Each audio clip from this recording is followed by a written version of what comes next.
Anyway, yes, I've made myself feel sufficiently awkward. It's time to go through this one-way passage. What did you say? It's not one way?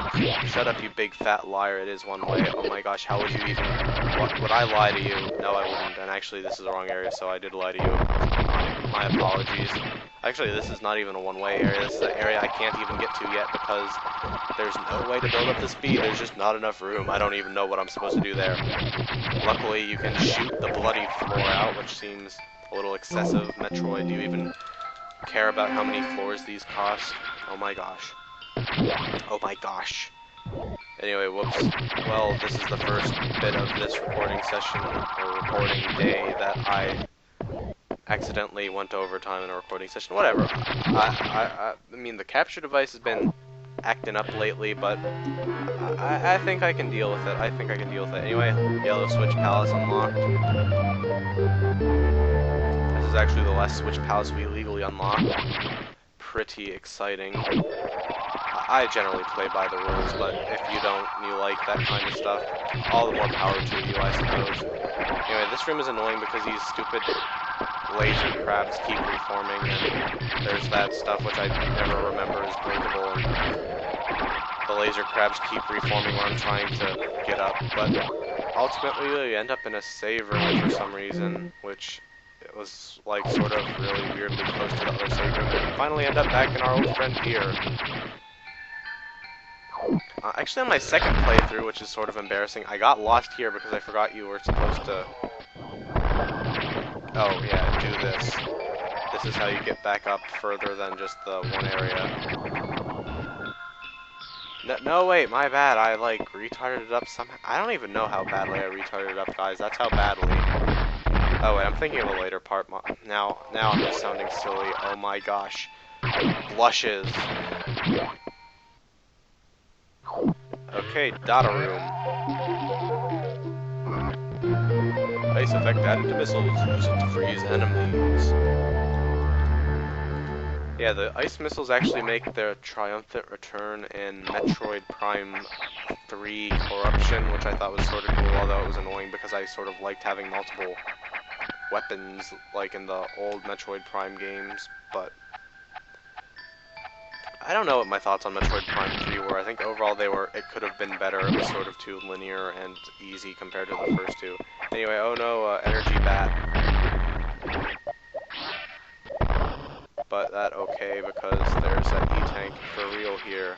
It would have been really annoying if they had an energy bat and then just like a regular missile power-up or something just to frustrate people.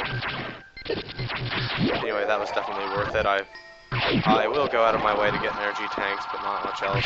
That way is a dead end now because of reasons that I no longer remember 100%.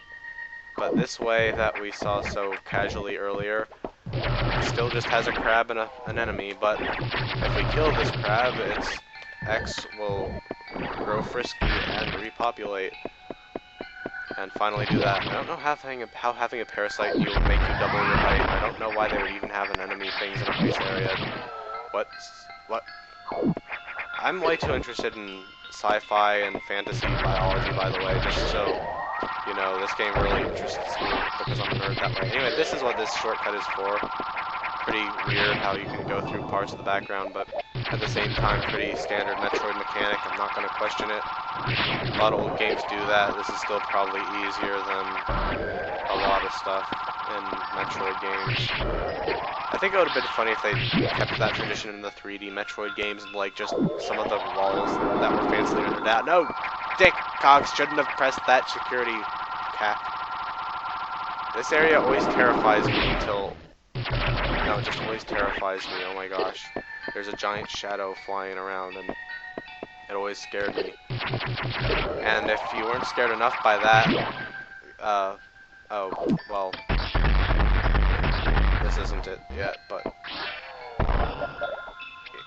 yeah, for some reason there's a power bomb in the bottom left corner of this room, or yeah, bottom left corner, and it exists there solely to throw you off because there's an item in here. It's sort of funny actually. The missile's just sort of chilling up here, and as far as I know, this power bomb area, which I won't even find because of that, leaving the room. Anyway, Emergency in Sector 3. That little intermission sort of ruined the drama, but there is a emergency in Sector 3, if you didn't notice. Emergency in Sector 3. This bloody space station just keeps deteriorating and blowing up after this point. Emergency in Sector 3. It seems the main boiler's coming. The unit. Yep, this is the second visit to Pyre Zone. Dickload of that we didn't see yet, although it's sort of boring. It's mostly just on the way to this area. And why are there rooms on the map separated by hidden rooms? That seems sort of really bizarre.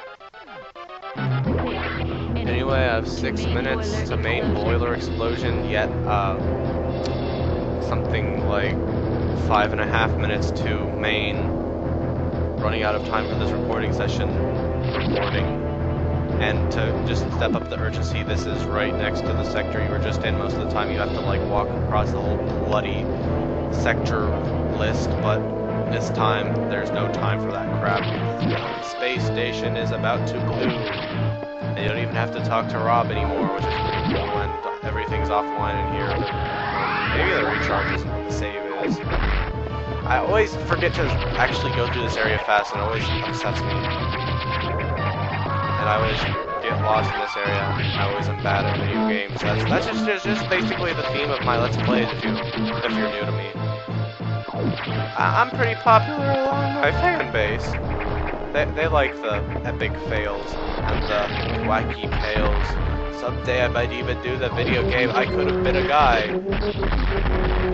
Pretty exciting stuff, pretty exciting stuff. Anyway, I always go this way like a retard, even though the area you're supposed to go into, you can get too much faster by just going the same way you went into it the first time. You'll see what I mean in a second. 5 minutes! I don't even know how they got a real voice in this game, and we can't even get to the way I thought I was going to play. But this is good enough for me, honestly, and while I'm in here, I might as well just check out the view. If you can't tell, this one panel by itself holds a secret. Just missiles. Do you care? Do I care? Nobody cares about missiles, but they're there if you want them. Why would you? Seriously, what's wrong with you? They're just missiles. Seriously, nobody cares about missiles. And wow, this is hard to play on TV where it's actually properly lit. At least it's sort of dark and my face is closer to it and it's smaller on the DS. On this, it's just like bloody seizure valley. Actually, it's just because my TV like distorts things for some reason because I didn't set it up properly for video games. And I'm sort of sitting near it in a weird way. I'm like beneath it. I messed this up. I mean, it's not a huge deal, but I messed this up. And this is the hard part to mess up. You have like 2 shots at doing it right, and I just blew both of them. I'm ashamed. I'm ashamed. And I could do with wasting my time to get some health. I like health, thank you very much. This is the first time you really have to use the ice missiles, I think. These guys are pretty wild, though. I don't really understand what the difference between them and the little ones are. I guess I mean, they spit things, they look different, of course, but do their souls have similarities? Oh, hey, spawn through them, and then that happened. That's just great. And yeah, the thing about being in lava is that not only does it constantly hurt you, but after you run out of invincibility frames, it like does 20 damage to you. It's not a huge deal, but you can't just chill out with a nice steady pace of lava, because that seems like it would be really relaxing to be in hot lava with that imaginary suit on. Yeah, I'm just going to refer to the power suit as imaginary from now on. Anyway, there's that there to trick you up. I think I might have fallen in that like the first time I ever played the game, but after that, sort of obvious. And this room is kind of pointless. It exists solely to do that to you, which is sort of mean, but luckily they give you an insane generous time limit. This is the basically last room left. There's the room after this, but that's the room we want to be in. And we also get a power-up. I forgot about that guy, although after you get super missiles 10 minutes into the game, it's not really a big deal. Anyway, oh my gosh, a survivor. He tried to save us. Don't like you. Yep, it's really a Core X.